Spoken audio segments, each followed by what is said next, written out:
Kembali di Kompas Petang, Saudara. Banjir merendam permukiman di kawasan Pesing, Jakarta Barat. Sebelumnya, hujan deras mengguyur wilayah ini hingga Minggu pagi.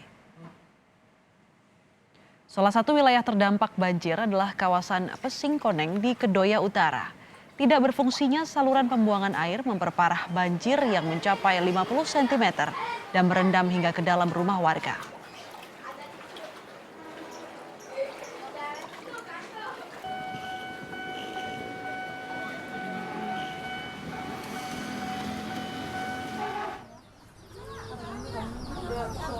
Wilayah lain di Jakarta Barat yang terendam banjir adalah kawasan Duri Kosambi.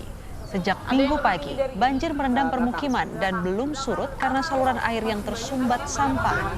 Meski demikian, mayoritas warga bertahan di rumah dan belum mengungsi.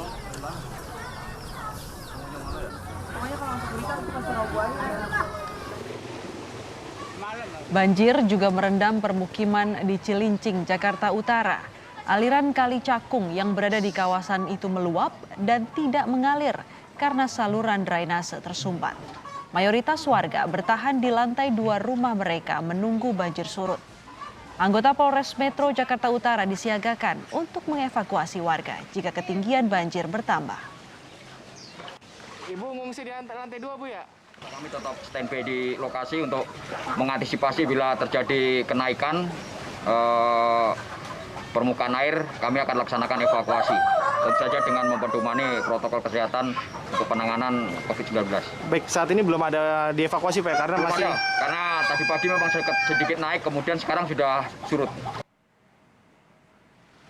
Buruknya sistem drainase juga menyebabkan genangan di kawasan Kelapa Gading, Jakarta Utara. Arus lalu lintas di Jalan Pegangsaan 2 pun tersendat dan sudah terjadi sejak Jumat lalu. 2 pompa air apung dioperasikan untuk menyedot banjir yang sampai saat ini masih terjadi.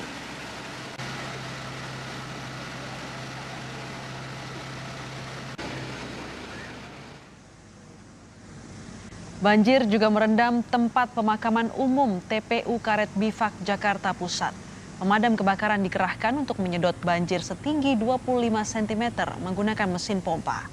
Hingga kini proses penyedotan air masih terus diupayakan petugas damkar sampai area makam surut dari genangan air.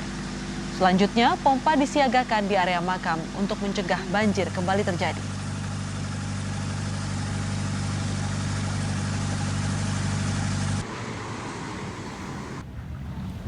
Permukiman di Bekasi, Jawa Barat juga terendam banjir, Saudara. Perumahan Pondok Hijau Permai terendam banjir setinggi 60 cm yang berasal dari aliran kali Jatimulya yang menyempit.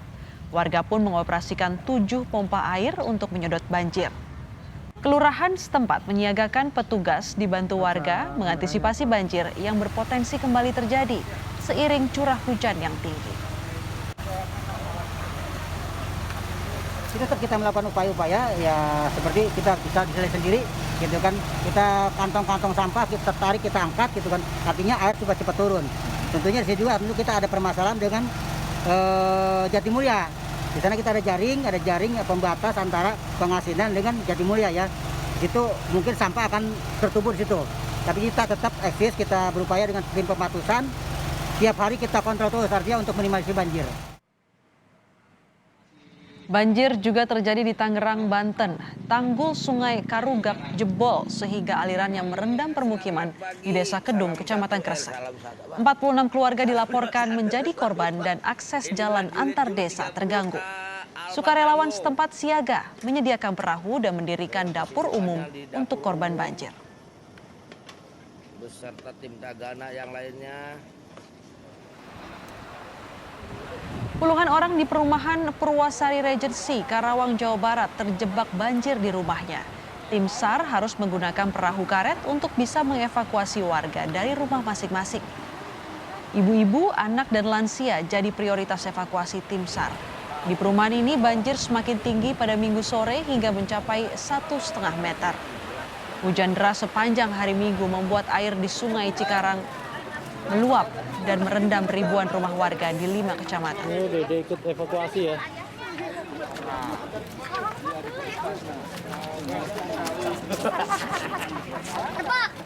Untuk mengetahui kondisi banjir, kita langsung bergabung dengan jurnalis Kompas TV, ada Alfania Rizky yang ada di kawasan Duri Kosambi, Jakarta, dan ada Adi Wahadi di Karawang, Jawa Barat. Kita ke Alfa terlebih dahulu. Alfa, seperti apa kondisi banjir di sana dan apa yang menyebabkan banjir lama surutnya?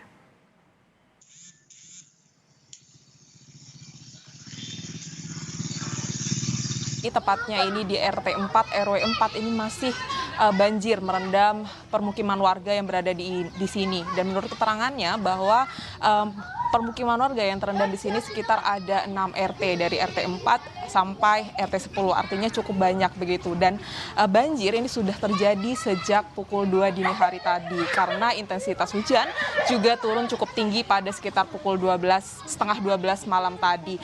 Juru kamera saya Bima Wicaksana akan menunjukkan seperti apa kondisi terkininya di RT 4 ini, bahwa banjir masih menggenang permukiman warga di kawasan ini. Tadi sempat ada beberapa warga yang berusaha untuk membersihkan rumahnya dari genangan air, tetapi karena banjir yang tidak cepat surut begitu, mereka akhirnya membiarkan banjir ini surut dengan sendirinya. Untuk penyebabnya sendiri, tadi saya sempat berbincang dengan Ketua RT 4, ini menyebutkan bahwa banjir ini merupakan luapan, selain karena intensitas hujan yang tinggi, banjir ini merupakan luapan dari sungai yang berada di dekat sini. Memang sungainya tidak besar, tapi ini cukup masif untuk kemudian berdampak begitu banjir ke permukiman warga di sekitar sini. Dan disebutkan bahwa di sini memang saluran airnya jelek sekali. Bahkan Ketua RT menyebutkan sudah mengajukan kepada suku dinas air untuk membuat pintu air di kawasan permukiman warga di sini, tetapi memang belum digubris begitu oleh suku dinas, dan sehingga ketika intensitas hujan tinggi tidak menutup kemungkinan bahwa banjir ini akan terjadi. Selain itu disebutkan banjir yang terjadi di kawasan ini memang sudah langganan. Bahkan minggu ini saja, tidak hanya hari ini, tetapi beberapa waktu lalu ini sudah terjadi banjir. Dan warga menyebutkan memang belum ada bantuan seperti pompa air dari suku dinas air untuk kemudian menyedot banjir yang berada di kawasan ini. Astrid. Baik, terima kasih Alfania Rizky. Kita beralih ke Karawang, Jawa Barat, ada Adi Wahadi di sana. Adi, apakah seluruh warga